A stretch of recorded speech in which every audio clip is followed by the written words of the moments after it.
Election এগিয়ে আসবে তত এটা যে হচ্ছে এটা সবাই দেখতে পাচ্ছে, কিন্তু এটা প্রকাশ হয়ে যাচ্ছে যে এই নিরপেক্ষ সংস্থাগুলো তারা কিন্তু রাজনৈতিকভাবে উদ্দেশ্য প্রণোদিতভাবে তাদেরকে ব্যবহার করা হচ্ছে। যেমন সন্ধ্যেবেলায় তুলসীতলায় বাংলার নিয়ম ছিল যে কীর্তন হবে, তো তৃণমূল কংগ্রেস যতদিন থাকবে ইডি সিবিআই থাকবেই। চোর যদি ঘুরে বেড়ায় তো চোরকে ধরতে তো পুলিশ ঘুরে বেড়াবেই, তো সেরকম চোরকে ধরতে ঘুরে বেড়াচ্ছে।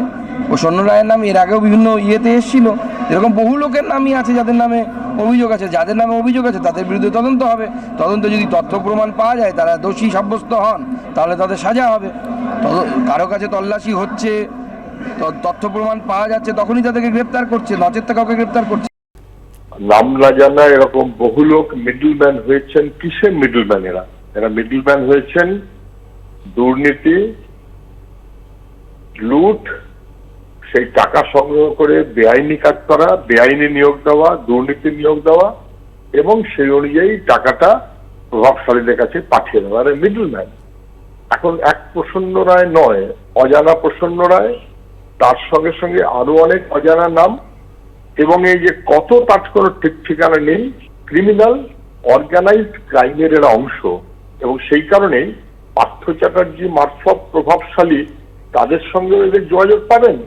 আবার দিলীপ ঘোষ মার্কা বিজেপির এমপি, তারও দলিল প্রসন্ন রায়দের কাছে পাবেন। এইরকম নানাবিধ পেঁয়াজের খোসা যত খুলবেন দুর্নীতির দুর্গন্ধ তত ক্রমশ বাড়বে। একেবারে আটটি জায়গায় ইডির হানা। নিয়োগ দুর্নীতির তদন্তে নেমে এসএসসি প্রাক্তন উপদেষ্টা শান্তি প্রসাদ সিনহার সূত্র ধরে 2022-এর 27 আগস্ট প্রসন্ন রায়কে গ্রেফতার করে সিবিআই।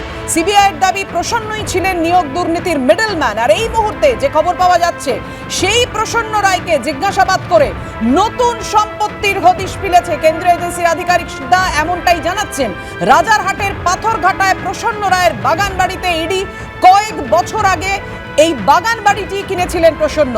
নিউ টাউনের বাংলোয় জিজ্ঞাসাবাদের সময় বাগান বাড়ির তথ্য জানা গেছে, এমনটাই সূত্রের খবর। এ বিষয়ে আপনাদের সামনে আরো বিস্তারিত তথ্য তুলে দেব।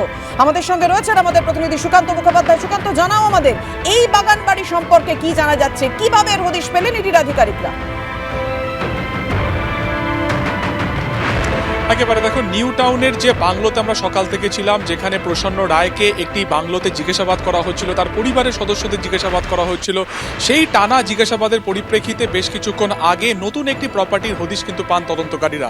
সেখান থেকে সিআরপিএফ এর ফোর্স নিয়ে 5 জন ইডি আধিকারিক সোজা সেখান থেকে চলে আসেন বেশ কয়েক কিলোমিটার দূরে পাথরঘাটাতে, যেখানে আমরা রয়েছি। তুমি দেখতে পাচ্ছ একেবারে মেন রাস্তার ধারে কয়েক বিঘা ওপরে এই হচ্ছে বাগান বাড়ি, যেখানে কিছুক্ষণ আগে এই যে মেন গেট সেটি বন্ধ থাকলো, পাশের যে গেট রয়েছে সেই গেটে ইডি আধিকারিকরা নক করেন। ভেতর থেকে একজন কেয়ারটেকার আসেন, গেট খুলে দেন, এবং আধিকারিকরা কিন্তু এই মুহূর্তে ভেতরে তারা চলে গিয়েছেন।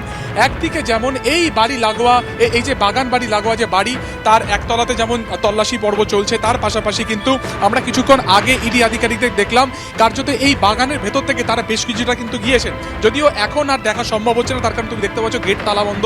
ওই দিকের যে গেট সেটি ভেতর থেকে ইডি আধিকারিকরা তালা বন্ধ করে দিয়েছেন। ফলত এই মুহূর্তে দাঁড়িয়ে সিআরপিএফ এর যারা জওয়ান রয়েছেন তাদের একেবারে তারা পুরোপুরি ঘিরে রেখেছেন বাগান বাড়িটি ভেতর থেকে, এবং ভেতরে এই মুহূর্তে কেয়ারটেকারকে নিয়ে গেছেন তদন্তকারীরা, এবং তারই তত্ত্বাবধানে কিন্তু সেখানে জিজ্ঞাসাবাদ পর্ব চলছে এবং সেখানে সার্চ অভিযান চলছে। কি সার্চ অভিযান চলছে সেই সম্পর্কে এখনো সুনিশ্চিত নন তদন্তকারীরা। তবে এটা ফ্যাক্ট যে এর আগে 400 থেকে 450টি সম্পত্তির যে হদিশ সিবিআই তরফে বলা হয়েছিল চার্জশিটেও, যেটা উল্লেখ রয়েছে প্রসন্ন রায়ের, সেখান থেকে দাঁড়িয়ে এই প্রপার্টিতে কিন্তু এর আগে সিবিআই আধিকারিকেরা আসেননি। সেখান থেকে দাঁড়িয়ে টানা ইডি যে জিজ্ঞাসাবাদ করেছে প্রসন্ন রায়কে, সেখান থেকে দাঁড়িয়ে তারা এই সম্পত্তির হদিশ পান। একটা অনেকটা জায়গা জুড়ে কিন্তু কার্যত এই বাগান বাড়ি, যেখানে একাধিক গাছ রয়েছে, এবং তার পাশে তুমি দেখতে পাচ্ছ G+3 এই পুরো বাড়ি রয়েছে। স্থানীয় বাসিন্দারা কিন্তু জানেন না যে এই প্রপার্টির মালিক প্রসন্ন রায় কিনা, বা তার ছবি দেখাতে তারা কিন্তু বলেছেন যে এরকম কাউকে কিন্তু তারা এখানে দেখেননি।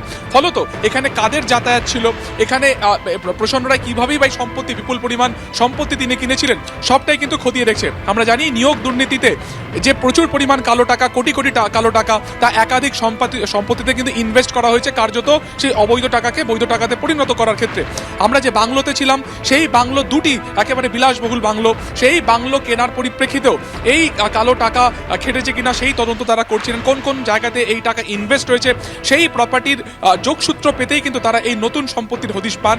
এবং এখান থেকে দাঁড়িয়ে তুমি দেখতে পাচ্ছ যতটা দূর যায় ক্যামেরা, সামনে সিআরপিএফ এর জওয়ান রয়েছে, অনেকটা দূর বিস্তৃত এই হচ্ছে জমি যেখানে এই মুহূর্তে সার্চ অভিযান চালাচ্ছেন। ফলত এই প্রপার্টি কবে কেনা হয়েছিল, এই প্রপার্টি কেনার ক্ষেত্রে কত টাকা সেই সময় বাজার মূল্য ছিল, সবটাই কিন্তু খতিয়ে দেখছেন তদন্তকারীরা।